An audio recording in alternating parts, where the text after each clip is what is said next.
What happens when a desperate woman agrees to be a stranger's fake wife for 6 weeks, only to discover his family destroyed hers? In a world where love and revenge collide, sometimes the greatest contracts are written by the heart. The morning sun beat down mercilessly on Madison Sterling's shoulders as she trudged along the dusty shoulder of Interstate 285. Her worn sneakers kicked up small clouds of Georgia red clay with each step, and the handle of her broken suitcase dug into her palm. She'd been walking for 20 minutes since her ancient Honda Civic finally gave up the ghost, sputtering to a death rattle in a cloud of black smoke. "Perfect," she muttered, wiping sweat from her forehead. "Just absolutely perfect."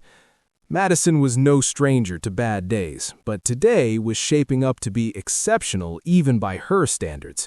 She was already late for an appointment that could change everything, a last-ditch effort to secure her father's pension from the company that had destroyed his life 5 years ago.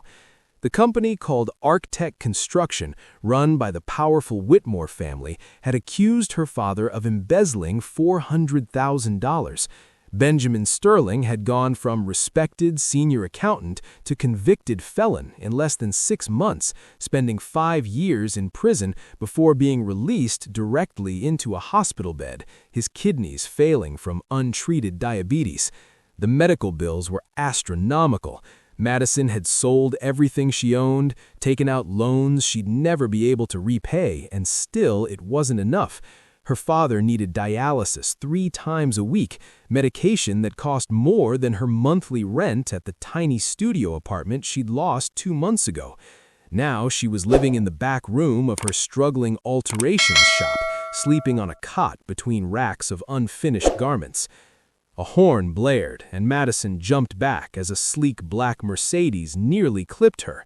The car screeched to a halt, and a man in an expensive suit emerged, his face flushed with anger. "Are you trying to get yourself killed? Do you have any idea how close I came to hitting you?" Madison's exhaustion evaporated, replaced by white-hot fury.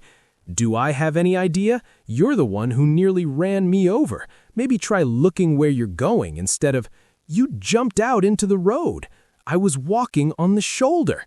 Without even looking." They stood there, 2 strangers glaring at each other in the blazing Atlanta heat, until the man seemed to deflate slightly. He ran a hand through his dark hair and sighed. "Look, I'm sorry. I apologize for yelling. Are you hurt?" Madison's anger faded as quickly as it had come, leaving only bone-deep weariness. "I'm fine, just trying to get to a bus stop." The man looked around at the empty stretch of highway. "There's no bus stop for at least 3 miles in either direction. Where are you headed?" "Downtown, the Architect building." Something shifted in his expression, but Madison was too distracted by her phone buzzing to notice. She pulled it out and felt her stomach drop at the message from Atlanta General Hospital. "Your father has been moved from his bed. Outstanding balance must be paid immediately, or he will be discharged." "No, no, no," she whispered, her fingers shaking as she tried to call the hospital. "Please, not now." "Is everything all right?" the man asked, his voice softer now. Madison barely heard him. The hospital line rang and rang before someone finally picked up. "This is Madison Sterling. You just texted me about my father, Benjamin Sterling. What do you mean he's been moved? You can't just—" "Ma'am, I'm sorry, but another patient has paid for that bed space. Your father's bill is $237,000 overdue. We've been more than patient, but I'm working on it. I have money coming. I just need a few more days." "I'm sorry, ma'am." The line went dead. Madison stood frozen, the phone still pressed to her ear as the reality of her situation crashed over her like a wave. Her father was going to be thrown out of the hospital. He would die without treatment. Everything she'd fought for, every sacrifice, every humiliation, it was all falling apart. "Hey," the man said, gently, "whatever it is, maybe I can help?" She looked up at him properly for the first time. He was probably in his early 30s, with dark eyes that held an unexpected kindness. His suit probably cost more than she made in 6 months. Unless you have $237,000 lying around, I don't think so, she said bitterly. How much did you say? It doesn't matter. I shouldn't have. I need to go. She grabbed her suitcase and started walking, blinking back tears. Wait, he caught up to her easily. I'm serious. How much do you need? Why would you possibly care? Because I almost hit you with my car, and you look like you're about to collapse, and because... He paused, seeming to wrestle with something. Because I'm heading to Arc-Tech too. Let me give you a ride, and on the way you can tell me about your father. She studied him suspiciously. Who are you? My name's Ethan Whitmore. The world seemed to tilt sideways. Whitmore. Of course the man who'd almost run me over was part of the family that had destroyed hers. I have to go, she said, her voice hollow. But Ethan was already on his phone. What hospital? When she didn't answer, he said, I can help or I can't, but standing here debating isn't helping your father. Atlanta General. He made a quick call, spoke in low tones, then turned back to her. Done. I've transferred $500,000 to the hospital. That should cover his treatment for the next few months.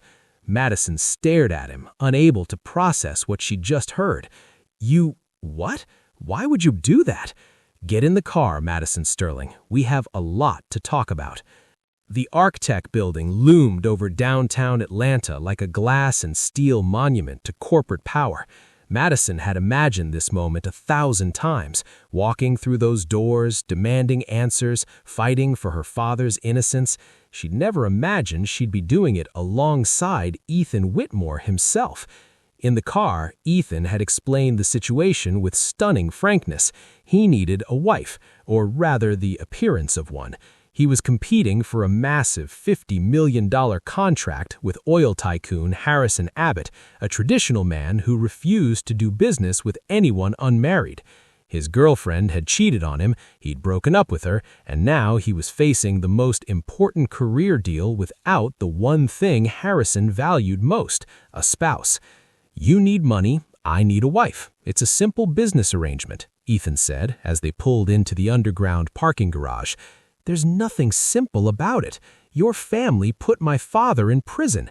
I know, and maybe while you're pretending to be my wife, we can figure out what really happened. Now, as they rode the elevator to the executive floor, Madison felt like a fever dream. Just hours ago, she was homeless and hopeless. Now she was standing next to a man who just paid $500,000 for her father's care, discussing a fake marriage like they were negotiating a business contract. The elevator doors opened, and they stepped out into a reception area of breathtaking luxury. But before Ethan could lead her to his office, an older woman appeared, her expression hardening the moment she saw Madison. Ethan, she said coolly, who is this? Mother, this is Madison Sterling. Madison, my mother, Victoria Whitmore. Victoria's eyes narrowed. Sterling, as in Benjamin Sterling? The same, Madison said, lifting her chin. She wouldn't be intimidated, not even by the woman's testimony that helped convict her father. What is she doing here? That's a long story. We'll discuss it later. We'll discuss it now. My office, both of you. What followed was one of the most uncomfortable hours of Madison's life. Victoria Whitmore was formidable, sharp as a blade, and clearly horrified by the arrangement her son was proposing. But Ethan held firm, and eventually her mother's pragmatism won out over her outrage. Fine, Victoria finally said, but she signs a contract, every clause ironclad, and the moment the deal with Harrison is done, she's gone. Am I clear? Crystal, Madison said before Ethan could respond. Believe me, Mrs. Whitmore, I don't want to be part of your family any more than you want me here. Victoria's lips curved in something that wasn't quite a smile. At least we understand each other.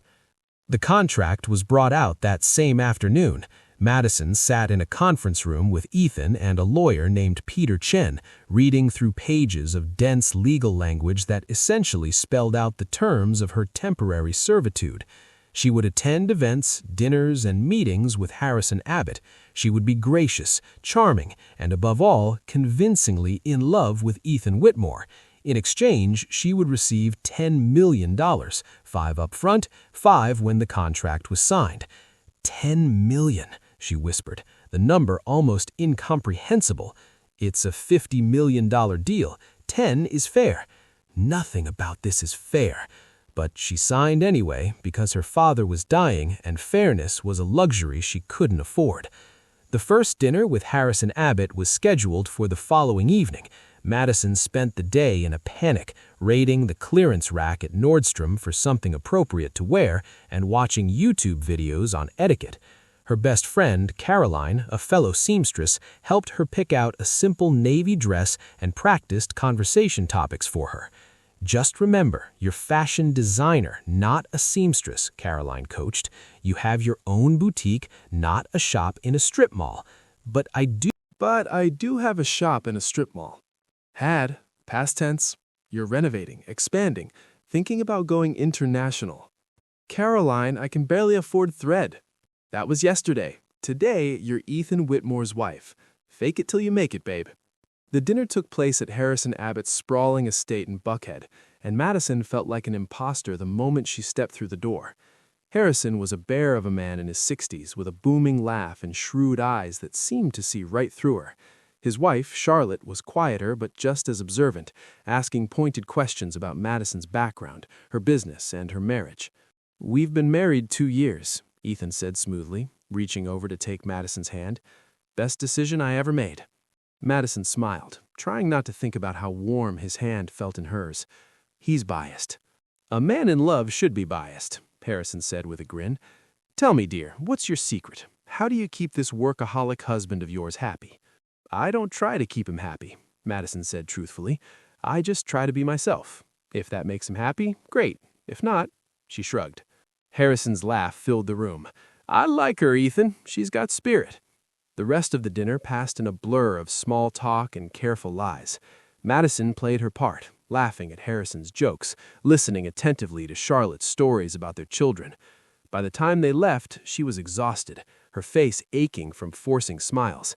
In the car, Ethan was jubilant. "You were perfect, absolutely perfect. Harrison loved you." "I'm glad one of us is happy." "Come on, it wasn't that bad." Madison turned to look at him. "Your mother came to my apartment, your apartment that I'm borrowing, earlier today. She told me I was nothing but a means to an end, that I shouldn't get any ideas about you or your family." Ethan's expression darkened. She had no right. She was right, though. That's exactly what this is, a transaction. They drove in silence for a while before Ethan said quietly, "For what it's worth, I don't think of you that way." "How do you think of me?" "Honestly, I'm not sure yet, but I'd like to find out." Over the next 2 weeks, Madison found herself living a double life. By day, she was still the struggling seamstress, working on alterations in her shop, visiting her father in the hospital. But several evenings a week, she transformed into Mrs. Ethan Whitmore, attending dinners and events, playing the role of devoted wife. The strange thing was, it was getting easier. She and Ethan had developed an unexpected rapport. He was funny, self-deprecating, and surprisingly kind. He asked about her father, about her dreams for her business. He sent clients her way, wealthy women who needed custom dresses and didn't blink at her prices. One of them was Charlotte Abbott herself, who commissioned 3 evening gowns. "You're really talented," Ethan said one evening as he watched her work on one of Charlotte's dresses. "These are incredible." "Thank you," Madison said, not looking up from her stitching. "Turns out I learned something useful from all those years making my own clothes because we couldn't afford to buy them. I'm sorry. About your father. About everything. You didn't do anything wrong." "Didn't I? I took over this company 2 years ago. I could have investigated what happened. I could have asked questions, but I just accepted the story I was told." Madison set down her needle and looked at him. "Why didn't you?" "Because my mother has never lied to me before. Because I trusted her. And because it was easier to believe in her than to question everything I thought I knew."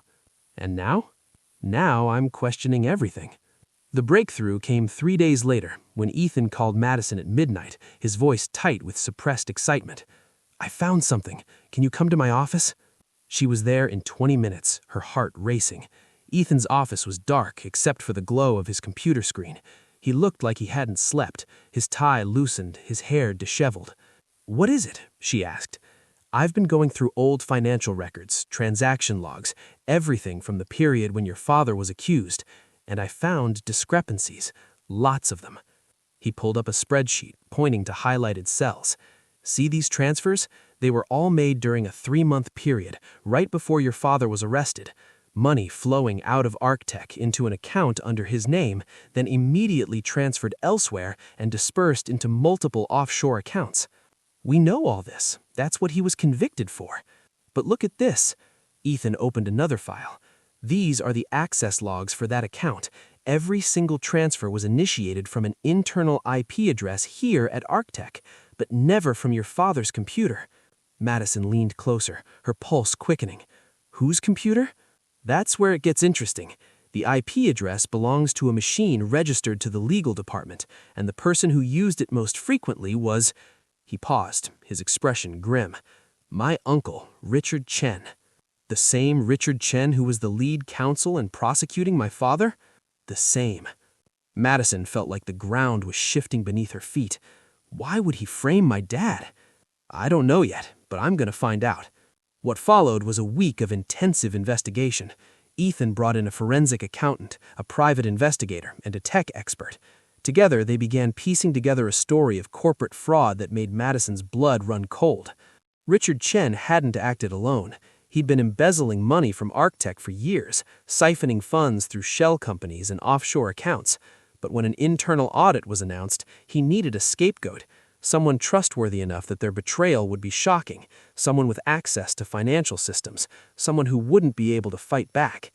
Benjamin Sterling had been perfect. "But your mother," Madison said as they reviewed the evidence.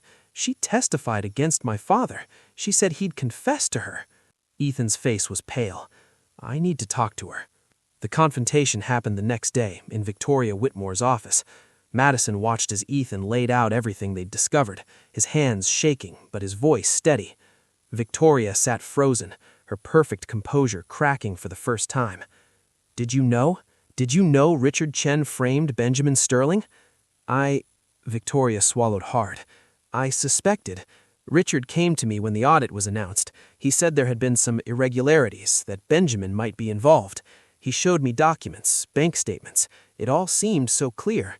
"You suspected, but you went along with it anyway."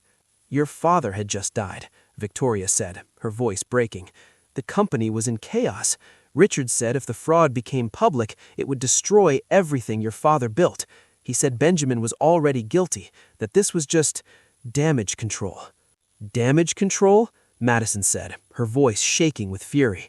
"My father spent 5 years in prison. He lost everything. He's dying because he couldn't afford health care after you destroyed his reputation. And you call that damage control?" Victoria looked at her, and for the first time, she saw genuine shame in the older woman's eyes. "You're right. I made a terrible choice. I put the company before justice, before an innocent man, and I have to live with that." "You'll do more than live with it," Ethan said. "You'll fix it. Both of you, you and Richard, will resign from Arctech. Richard will repay every dollar he stole, and we're going to issue a public statement clearing Benjamin Sterling's name and compensating him for what he lost." "Ethan, this is non-negotiable, Mother. I won't run a company built on lies." The next week was a whirlwind.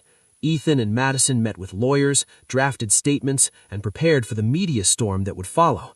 Richard Chen, cornered by irrefutable evidence, agreed to resign and repay the stolen funds rather than face criminal prosecution. Victoria, her face drawn and aged, stepped down as well, though she negotiated to keep a small stake in the company. Through it all, Madison and Ethan grew closer. They spent long nights at the office, surviving on coffee and takeout. Their conversations drifted from business to personal. He told her about growing up under his mother's exacting expectations, about the pressure to be perfect, to never question, to always put the company first. She told him about her childhood, about watching her father be led away in handcuffs, about the kids at school who called her daughter of a thief. "I should hate you," she said one night, both of them exhausted, sitting on the floor of his office with Chinese food containers scattered around them. "I know, but I don't. Isn't that strange?" "No, because I should feel guilty every time I look at you. And I do, but I also feel something else." Their eyes met, and the air between them seemed to crackle with tension. Madison looked away first. We should focus on the Abbott deal, even though the Abbott deal was the last thing on her mind. But fate, as it turned out, had other plans. The final dinner with Harrison Abbott was scheduled for the same week the story about Benjamin Sterling's exoneration broke in the press. Madison arrived at the Abbott estate with Ethan, both of them tense, unsure how the scandal would affect the contract. They needn't have worried. Harrison greeted them warmly, shaking Ethan's hand with genuine respect. "I read the news about what your family did. Must have taken courage to stand up to your own mother like that." "It was the right thing to do," Ethan said. "Damn right it was." Harrison turned to Madison. "And you, dear, your father must be proud of you." Madison's throat tightened. "He is, though he's still angry that I used your family's money to pay for his treatment. He's a man of principle, then. I respect that." The dinner progressed smoothly until dessert, when Harrison's expression grew serious. "I have to tell you something, Ethan. I invited another company to pitch tonight, Turner Engineering. I wanted to see both proposals before making my final decision." Ethan nodded, his face carefully neutral. "That's fair." But before Harrison could continue, the dining room doors burst open and a woman stormed in. Madison recognized her immediately, Patricia Morgan, Ethan's ex-girlfriend, her face flushed with anger. "I'm sorry to interrupt," Patricia said, her voice dripping with false sweetness, "but I thought Mr. Abbott should know the truth before he signs any contracts. Ethan, what are you doing here? Saving him from making a terrible mistake." She turned to Harrison. "These two aren't married. It's all a lie. Ethan and I were together until A few weeks ago, and suddenly he's showing up with this girl, pretending they've been married for 2 years? It's a scam." The room fell silent. Madison felt her face burning, a mixture of humiliation and anger coursing through her. She stood up, her chair scraping against the floor. "You're right," she said clearly. "We're not married. We lied to you, Mr. Abbott, and for that, I'm truly sorry." Ethan started, but she cut him off. "No, he deserves the truth." She looked at Harrison, her eyes steady despite the tears threatening to fall. "Ethan needed a wife to win your contract. I needed money to save my father, so we made a deal. It was business, nothing more. But along the way, something changed. We uncovered a fraud that destroyed my family. We stood up to people in power who wanted to keep the truth buried. We did the right thing, even when it cost us everything." She picked up her purse, her hands trembling. "I'm sorry we lied to you. You seem like a good man, and you didn't deserve that. But I'm not sorry for fighting for my father. I'm not sorry for any of it." And with that, she walked out.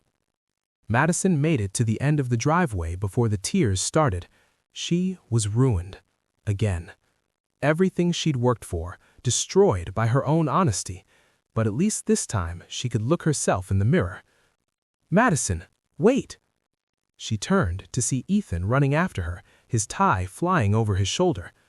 "What are you doing? You need to go back, salvage the deal." "I don't care about the deal." "You don't, Ethan? That's $50 million. "I know, and it's not worth it if I have to watch you walk away." He caught up to her, breathing hard, his eyes intense in the glow of the estate's lights. "The last 6 weeks with you have been the best of my life. You're brilliant and brave and funny, and you make me want to be better. I know this started as a business arrangement, but somewhere along the way, it became real for me. You became real." "Ethan." "I'm in love with you, Madison Sterling, completely, hopelessly in love with you. And I know you probably can't forgive my family for what they did, and I know this is the worst possible timing, but I had to tell you. I had to." She kissed him. It was impulsive and reckless, and probably a terrible idea, but Madison didn't care. She'd spent 6 weeks pretending to be in love with this man, and somewhere along the way, the pretense had become truth. She loved him. God help her, she loved him. When they finally broke apart, both breathless, Ethan was grinning.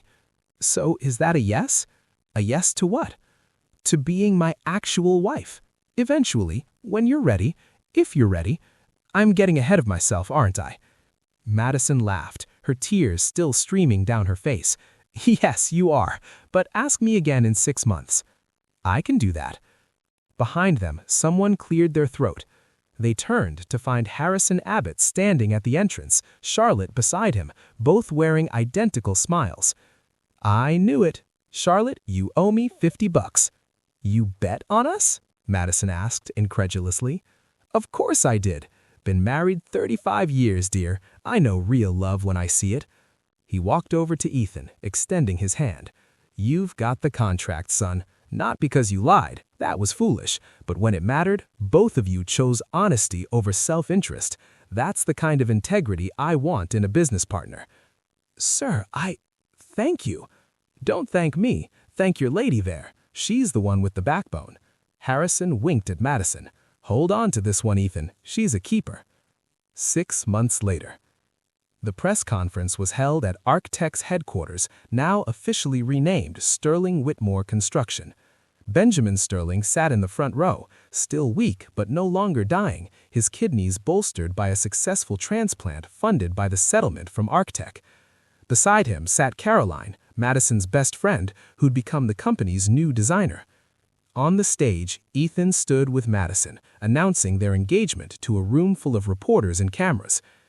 This company was built on my grandfather's vision, but it was nearly destroyed by secrets and lies. Today, we're rebuilding it on a foundation of transparency and justice, and I can't think of anyone I'd rather do that with than the woman standing beside me. Madison stepped forward, her own announcement ready. We're also pleased to announce a new initiative, the Sterling Foundation, which will provide legal aid and financial support to workers who've been wrongfully accused of corporate fraud. No one should have to go through what my father went through. No family should be torn apart by lies. The questions from reporters came fast and furious, but Madison barely heard them. She was looking at her father, who was crying openly, his weathered face transformed by joy. Later, at the celebration dinner, Benjamin pulled his daughter aside. I'm proud of you, sweetheart, not because you cleared my name or because you're marrying into money, but because you stayed true to yourself through all of this. You never let the bitterness consume you. I wanted to, Madison admitted. There were days I wanted to burn it all down. But you didn't. You built something better instead. He glanced over at Ethan, who was laughing with Caroline and some of the other employees. He's a good man. He is. And he loves you. Really loves you. I know. I love him too. Benjamin squeezed her hand. Then you're richer than any contract could ever make you. That night, Madison and Ethan stood on the balcony of their apartment, the one she'd been borrowing but that now truly belonged to both of them, looking out over the Atlanta skyline. Do you ever think about how we met? Madison asked, leaning into his warmth. You mean when I almost ran you over? That's the one. Every day. Best wrong turn I ever made. It wasn't a wrong turn. It was fate. Ethan pulled her closer. I don't believe in fate. Since when? Since about 6 months ago, when a stubborn, beautiful woman taught me that we make our own destiny. Madison turned in his arms, looking up at him. And what destiny are we making? The kind where we live happily ever after, where we build a company that does good in the world, where we have kids who never have to wonder if their parents love each other, where we grow old and annoying together and our grandkids roll their eyes at how sappy we are. That's a lot of destiny. Is it too much? Madison thought about everything they'd been through, the lies and the truth, the contracts signed and broken, the fake marriage that became real love. She thought about her father, alive and exonerated, about the company transformed, about the foundation that would help others. No, she said, pulling him down for a kiss. It's exactly enough. And somewhere in the distance, the city lights sparkled like stars, illuminating a future neither of them could have imagined 6 months ago. A future built not on contracts or convenience, but on something far more powerful: love, truth, and the courage to fight for both. 2 years later, Madison stood in the showroom of Sterling Designs, her flagship boutique in Buckhead, adjusting the train on a bride's custom gown. The boutique had become one of Atlanta's premier fashion destinations, featured in Vogue, Elle, and Southern Living. but Madison still personally worked with select clients, particularly brides. "You look beautiful," she told the nervous young woman. "He's going to cry when he sees you." "You think so?" "I know so. Trust me." As the bride left with her entourage, Caroline poked her head in. "Your husband is here, and he brought lunch." "He's early." "He's always early when it comes to you." Madison found Ethan in her office, spreading out Thai pizza on her desk. He looked up when she entered, his face lighting up the way it always did. "Hey, you." "Hey, yourself," she kissed him, before settling into her chair. "What's the occasion?" "Do I need an occasion to have lunch with my wife?" "You're up to something." "Am I that transparent?" "Completely." Ethan grinned, then pulled an envelope from his jacket. "Harrison called. The residential project is finished. They're holding a dedication ceremony next week, and he wants us there." "Both of us?" "Both of us. He says the project wouldn't exist without the dynamic duo, his words." Madison smiled, remembering that dinner 2 years ago, the lies and the truth, the contracts signed and broken, the fake marriage that became real love. "We should bring Dad." "Already invited him, and your mom." Her parents had reconciled after her father's exoneration, her mother returning from the sister's house in Savannah where she'd been living. It had been awkward at first, but they were rebuilding, just like everything else. "I love you," Madison said suddenly. Ethan looked up from his pad thai, surprised. "I love you too. Where did that come from?" "I was just thinking about how different my life is now. 2 years ago, I was living in the back of a shop, drowning in debt, watching my father die. And now? Now you're living in a penthouse, running a successful business, and stuck with me. Best mistake I ever made." "Hey!" But he was laughing. "For the record, you're the best thing that ever happened to me, too." They ate in comfortable silence for a while before Ethan said, casually, "So, I was thinking, dangerous. Remember that conversation we had about destiny, about growing old and having sappy grandkids?" "Vaguely." "Well, I was thinking we might want to start working on the middle part." "The middle part?" "The kids part." He reached across the desk, taking her hand. "I know we said we'd wait until the foundation was established and your business was stable, but everything's good now, better than good, and I keep thinking about what our kids would look like, if they'd have your eyes or my stubbornness." "You mean my stubbornness." "And I realized I don't want to wait anymore.